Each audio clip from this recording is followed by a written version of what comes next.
Assalamualaikum warahmatullahi wabarakatuh.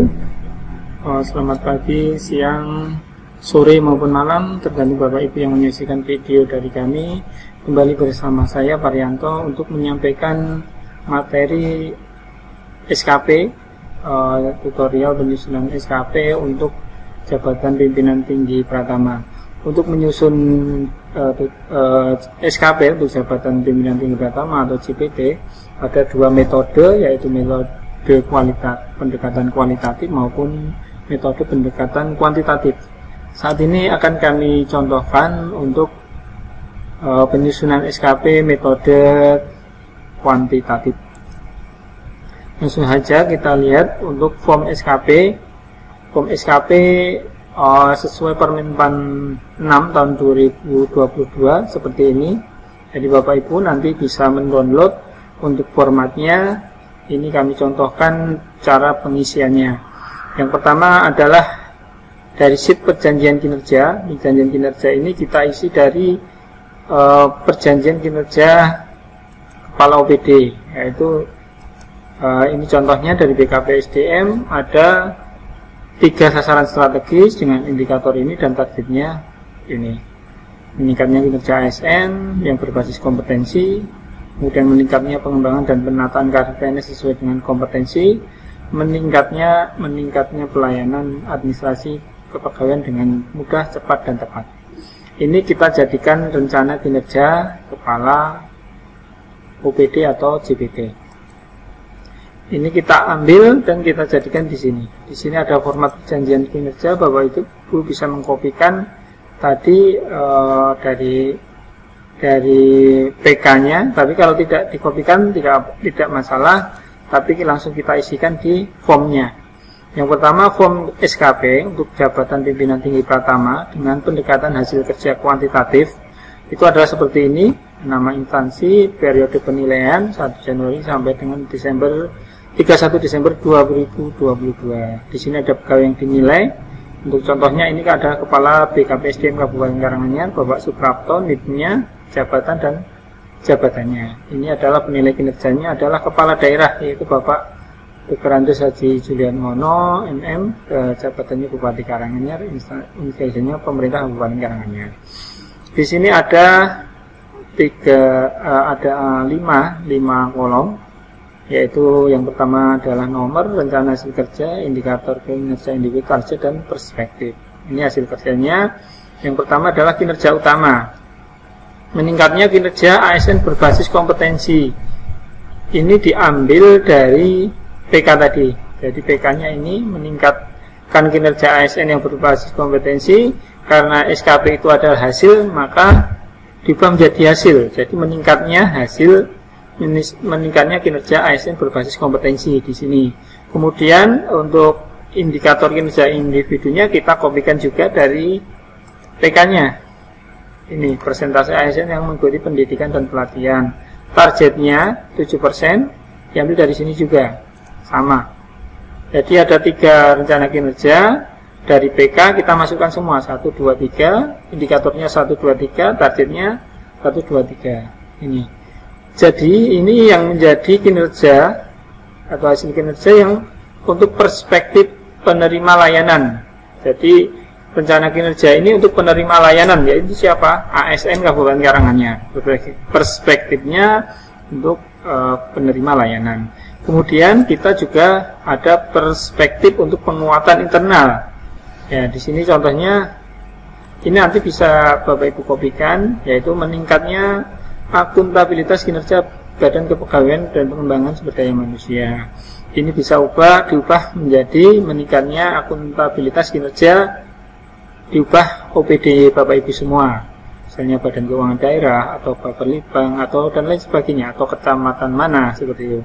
Kemudian di sini indikator kinerjanya adalah contohnya temuan hasil pemeriksaan ditindaklanjuti sesuai prosedur. Targetnya misalnya 1 temuan. Ini untuk penguatan internal. Jadi internal organisasi tersebut biar lebih baik.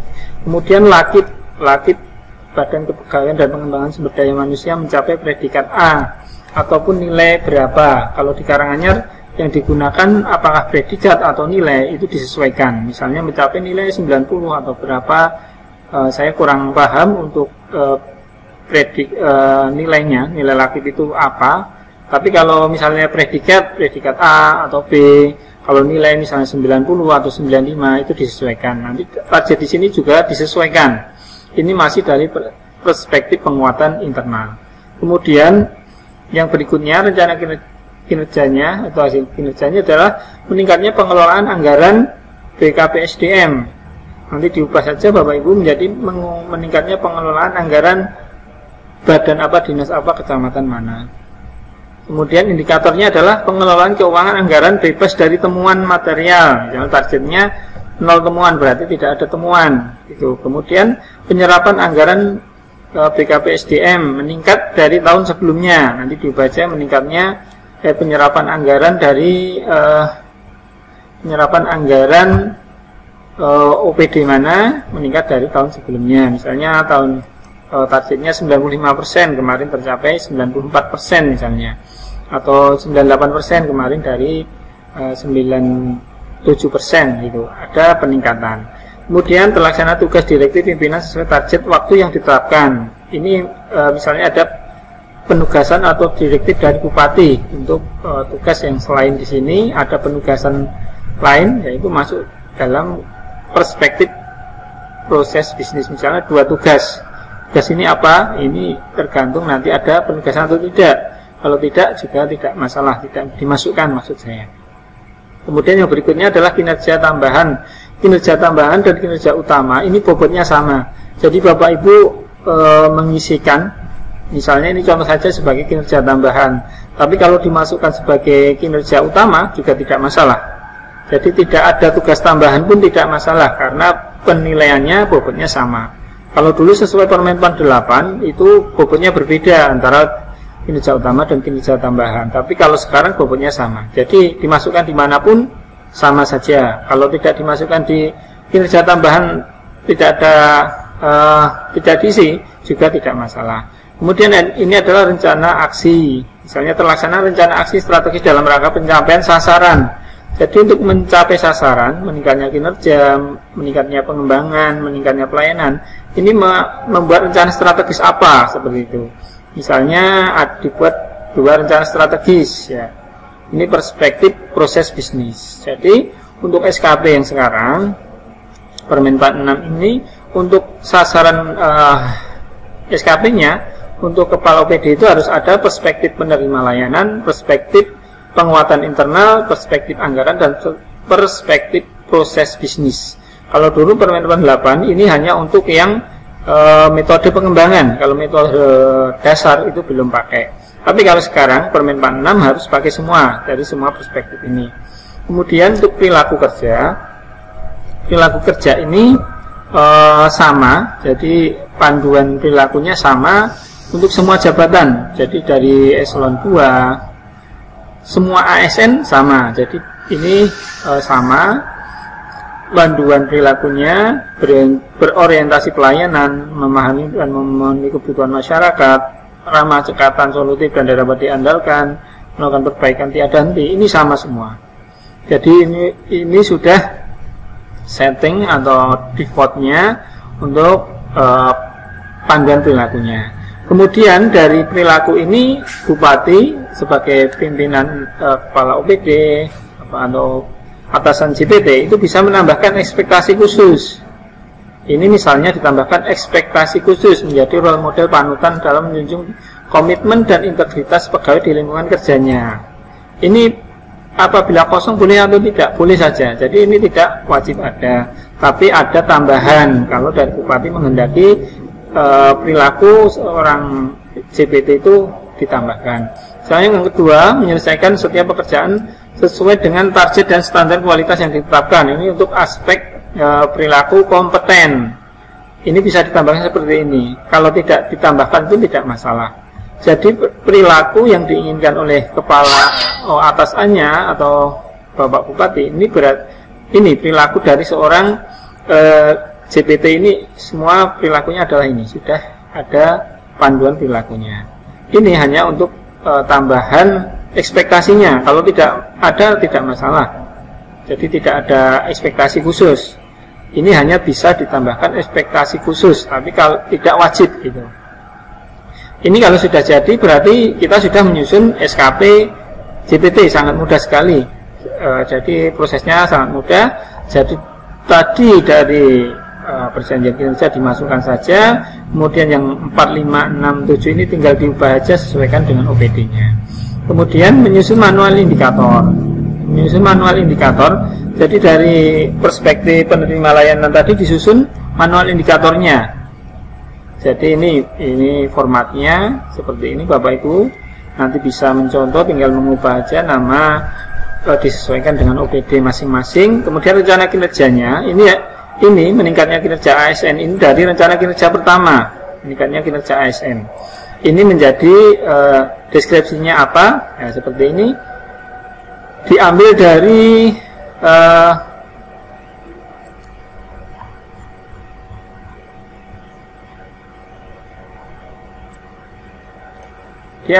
LKJIP ya. Di situ ada ureannya apa, sasaran dan lain sebagainya diambil dari sini. Deskripsi rencana, kemudian indikator kinerjanya apa, prosentase ASN yang mengikuti pendidikan dan pelatihan. Di sini juga ada indikatornya.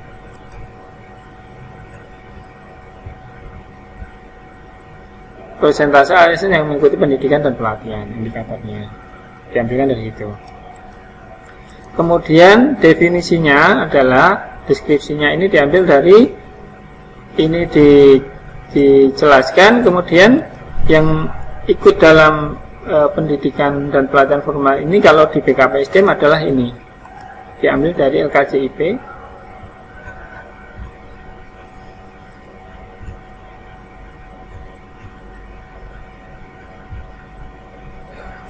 Yang bab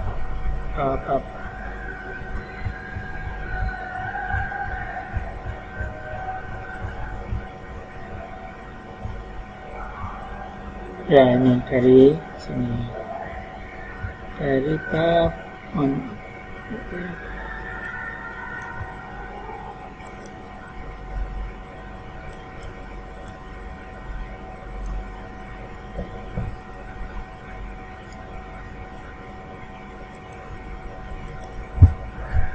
ya, apa saja yang masuk dalam rencana kinerja tersebut. Kemudian formulanya di sini juga sudah ada cara menghitungnya. Jumlah ASN yang mengikuti pendidikan pelatihan dibagi seluruh ASN Kabupaten Karanganyar kali 100%. Ini tinggal dimasukkan saja begitu. Ini untuk formulanya, tujuannya digunakan sebagai evaluasi. Ini Bapak Ibu jelaskan sendiri. Kemudian status pengukurannya persentase, jenis ikunya outcome, penanggung jawab BKPSDM, sumber datanya rekap data dari apa, periode pelaporan apa. Kemudian indikator yang kedua, meningkatnya pengembangan dan penataan karir PNS. Ini yang kedua. Kemudian rinciannya dicari di LKJIP. Kemudian indikator kinerjanya ada tadi di PK ataupun LKJIP juga ada. Kemudian jumlah deskripsinya apa untuk yang dipromosikan ini. Di sini ada evaluasi pengadaan ASN dan lain sebagainya. Ini ada di LKJIP.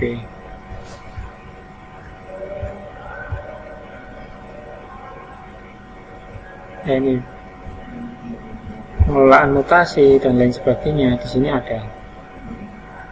Kemudian Bapak Ibu, untuk indikator yang ketiga, perspektif penerima layanan, yaitu meningkatnya pelayanan administrasi kepegawaian yang mudah dan cepat.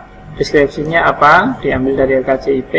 Indikatornya penyelesaian, persentase penyelesaian administrasi kepegawaian. Ini dari persentase penyelesaian, ataupun dari LKJIP juga ada persentase penyelesaian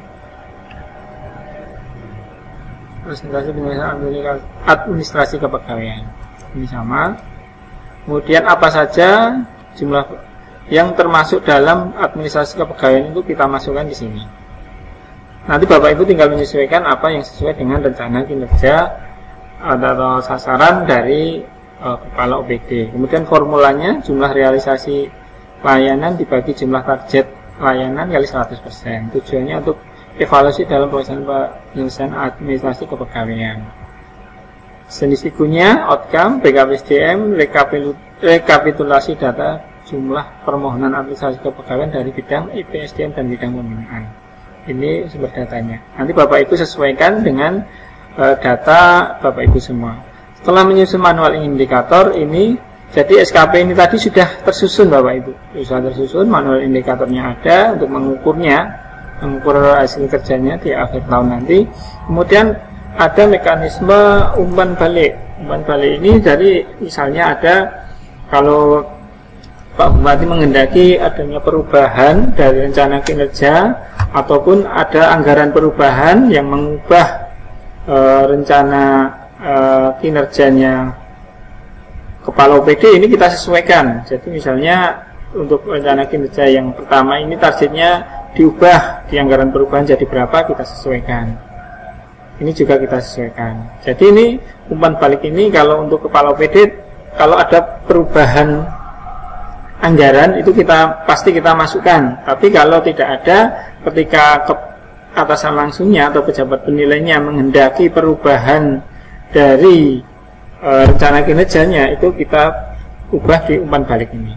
Jadi umpan balik ini dari misalnya dari persentase ASN yang mengikuti pendidikan dan pelatihan ini, kemudian realisasinya berapa sampai bulan apa, targetnya 7%, baru dapat berapa persen.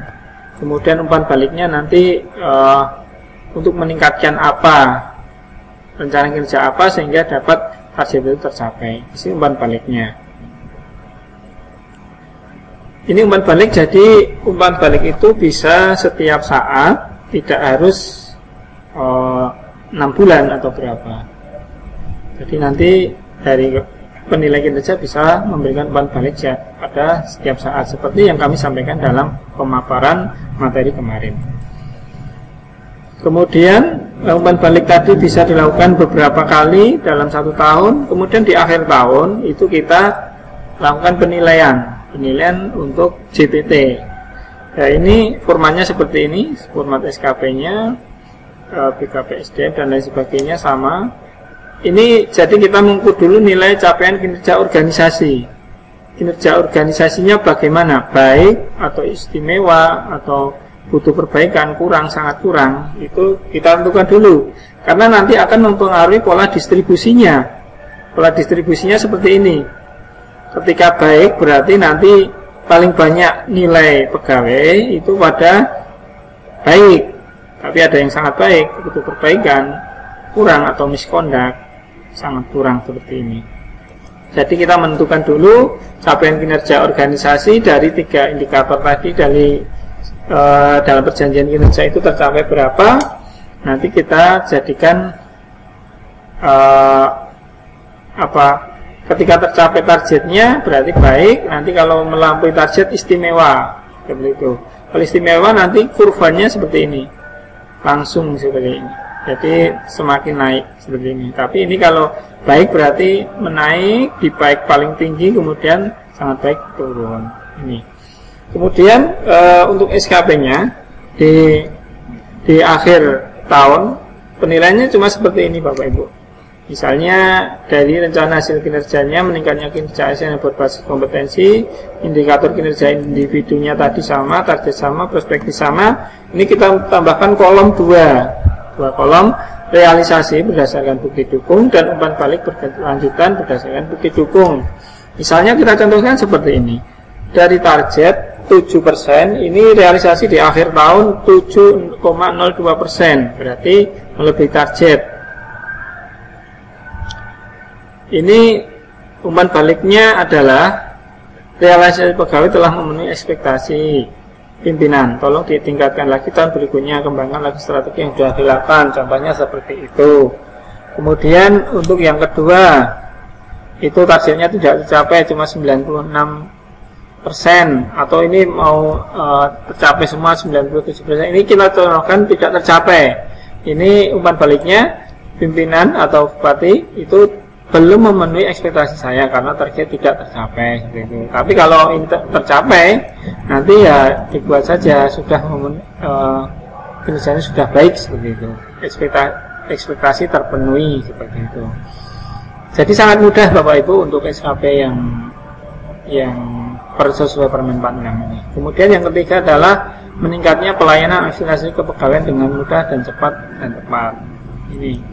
Ini indikatornya, ini targetnya, ini perspektifnya, dan ini adalah realisasinya. Misalnya targetnya 97, realisasinya 97,02. Ini umpan balik dari pimpinan. Realisasi pegawai telah memenuhi ekspektasi pimpinan, tolong ditingkat lagi untuk tahun berikutnya, kembangkan lagi strategi yang sudah dilakukan, misalnya seperti ini. Kemudian untuk akuntabilitas, realisasinya berapa, terus umpan baliknya apa, seperti itu. Umpan baliknya seperti ini. Ini contoh saja, nanti Bapak Ibu tergantung pimpinan memberikan umpan balik seperti apa. Ini untuk semua rencana kinerja sudah ada realisasinya diukur di akhir tahun. Kemudian ini umpan balik dari pimpinan. Kemudian untuk perilaku. Jadi rating hasil kerjanya, mohon maaf kita simpulkan dulu. Dari hasil kerjanya tadi berarti sesuai ekspektasi, karena ada yang memenuhi target, ada yang di atas, ada yang di bawah, jadi sesuai ekspektasi nilainya. Kemudian untuk perilaku kerja ini untuk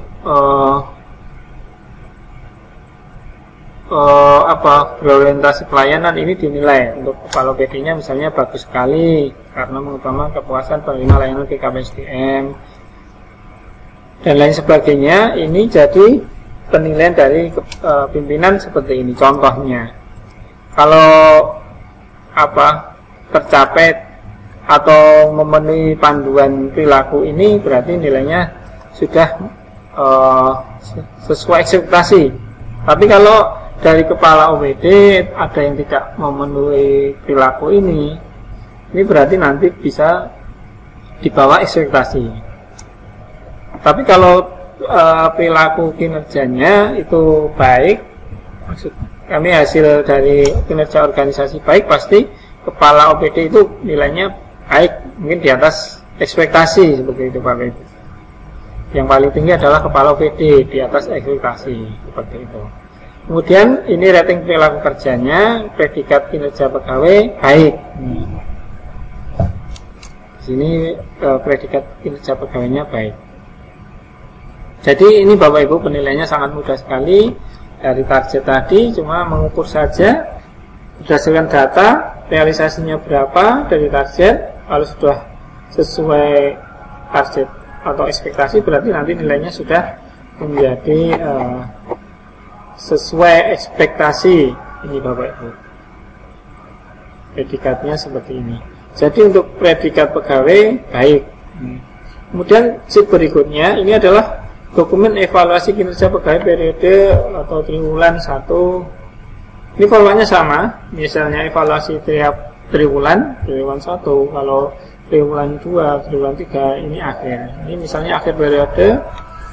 Ini untuk nama instansi periodenya apa. Kemudian di sini nama pegawai yang dinilai, pejabat penilai, atasan pejabat penilai sama. Kemudian evaluasi kinerja organisasi apa tadi baik, misalnya predikat kinerja pegawai sama dengan ini tadi. Kalau misalnya dia predikat kinerja pegawainya sangat baik, ini juga sangat baik. Catatan rekomendasi, keberatan dan penjelasan dan sebagainya. Jadi Bapak Ibu ini kalau sudah dinilai oleh pejabat penilai, itu diberikan kepada pegawai yang dinilai selama 14 hari, maksimal 14 hari harus ditandatangani oleh pejabat yang atau pegawai yang dinilai. Jadi Bapak Ibu demikian tadi untuk menyusun SKP metode kuantitatif. Sangat mudah sekali Bapak Ibu, berbeda dengan SKP yang Permen 48. SKP Permen 46 sangat mudah.